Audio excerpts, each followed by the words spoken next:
السلام علیکم ورحمۃ اللہ وبرکاتہ۔ امید کرتا ہوں کہ سب دوست خیریت سے ہوں گے۔ آج ہم اس ویڈیو میں اللہ تعالیٰ پر بھروسہ کیسے کرنا ہے، جو ہے اللہ تعالیٰ سب کچھ اختیارات جو ہیں اسی کی قدرت اور قبضے میں ہیں، تو اس ویڈیو میں ہم یہ بیان کریں گے۔ اللہ تعالیٰ پر بھروسہ کرنا اور ہم کبھی بھی اللہ سے مایوس نہیں ہونا، اور ہر وقت جو بھی کام کرتے ہیں اللہ پر بھروسہ کر کے آگے جائیں گے۔ تو بھروسہ کرتے وقت آپ نے اپنی ذہانت پر آپ نے فوکس نہیں کرنا ہے کہ میں ذہین ہوں تبھی میں ضرور کامیاب ہوں گا، نہ اپنی وسائل پر فوکس کرنا ہے، نہ اپنی جو ہے کوئی اور چیز جس کی وجہ سے آپ پر اعتماد ہو کہ میں یہ اس کی وجہ سے جو ہے آگے جا سکتا ہوں، نہیں، بلکہ اللہ پر بھروسہ کرنا ہے۔ جو بھی ہو صرف آپ نے کوشش کرنا ہے، باقی اللہ جو ہے آپ کے لیے آسان کر دے گا۔ اللہ تعالیٰ کیا فرماتے ہیں، وَمَن يَتَوَكَّلْ عَلَى اللَّهِ فَهُوَ حَسْبُهُ، جو اللہ پر بھروسہ کرتے ہیں تو اللہ تعالیٰ اس کے لیے کافی ہو جاتا ہے۔ تو میرے بھائیوں، ہم اللہ پر بھروسہ کریں ہر کسی صورت میں، اگر ہم مشکل میں ہو، اگر ہم خوشحالی میں ہو، کسی بھی صورت میں ہو، تو تب اللہ تعالیٰ پر بھروسہ کرنی چاہیے۔ اگر سارے راستے بند ہو جاتے ہیں تب بھی اللہ تعالیٰ کی مدد اور آپ کے لیے اللہ تعالیٰ کافی ہو جاتا ہے، کیونکہ اللہ تعالیٰ فرماتے ہیں کہ جو بندہ عزم کرتا ہے تو وہ اللہ تعالیٰ پر بھروسہ کرے، اللہ پر بھروسہ کرو، یہ ساری چیزیں آپ کو ہٹ کر اللہ تعالیٰ آپ کو کامیاب ضرور کر دے گا۔ میرے بھائیوں، ایک حدیث میں رسول اللہ صلی اللہ علیہ وسلم فرماتے ہیں کہ بندے کو اللہ پر بھروسہ ایسا کرنی چاہیے جس طرح کے پرندے جو اللہ تعالیٰ پر بھروسہ کرتے ہیں صبح نکلتے ہیں اس خالی پیٹ سے، یعنی وہ گھر سے نکلتے ہیں، جب واپس شام لوٹ کر آتے ہیں تو ان کا پیٹ بھرا ہوتا ہے۔ تو میرے بھائیوں، اس آپ دیکھیں جو پرندے ہوتے ہیں اللہ تعالیٰ پر بھروسہ کو نکلتے ہیں اور وہ اللہ تعالیٰ اس کو کامیاب لوٹ کر واپس گھر لوٹاتے ہیں۔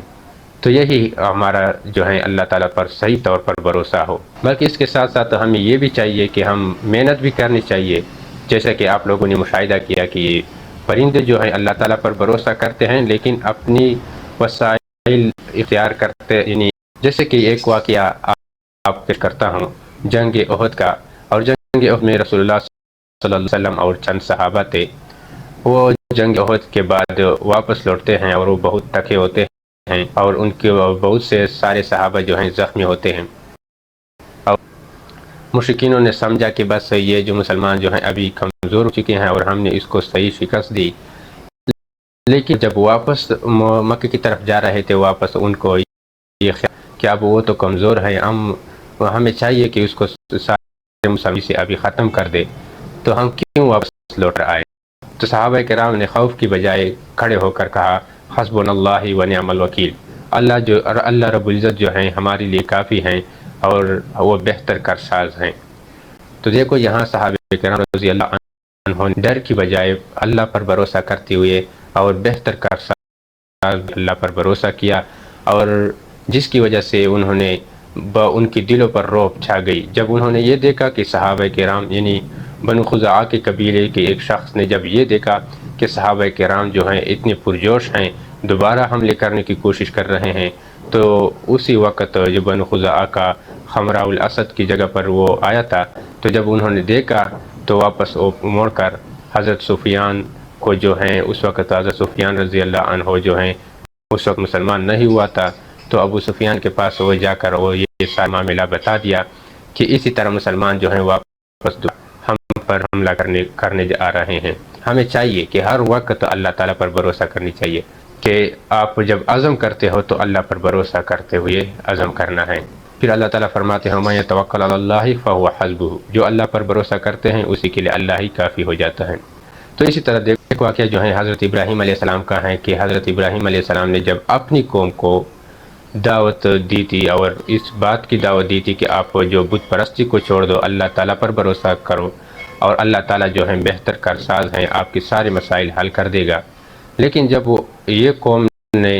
یہ بنی اور یہ دعوت حق بات حضرت ابراہیم علیہ السلام نے اپنے کو کی، تو اس وقت تو مخالف ہو گئے سارے، اور حضرت ابراہیم علیہ السلام کے لیے ایک بڑی آگ بنا، یعنی جلا ڈالا،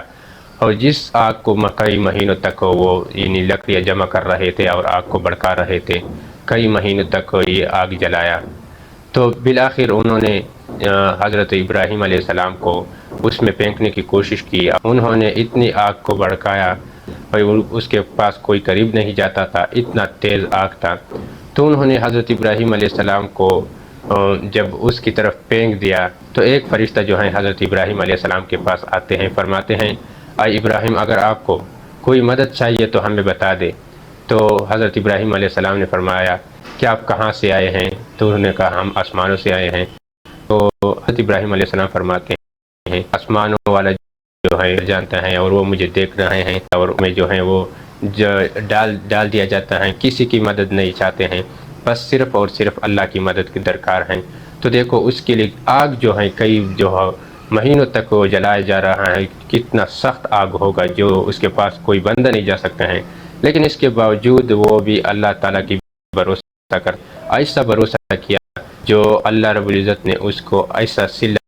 دیا کہ اللہ رب العزت نے پھر فرمایا، اور اللہ تعالیٰ نے یہ فرمایا قُلْنَا يَا نَارُ كُونِي بَرْدًا وَسَلَامًا۔ تو اللہ رب العزت فرماتے ہیں کہ اے نار جو حضرت ابراہیم علیہ السلام پر ٹھنڈا ہو جا، لیکن ایسا ٹھنڈا نہ ہونا جس کی وجہ سے ابراہیم علیہ السلام کو ٹھنڈ محسوس ہو، بلکہ سلامتی والے ٹھنڈا ہو جا۔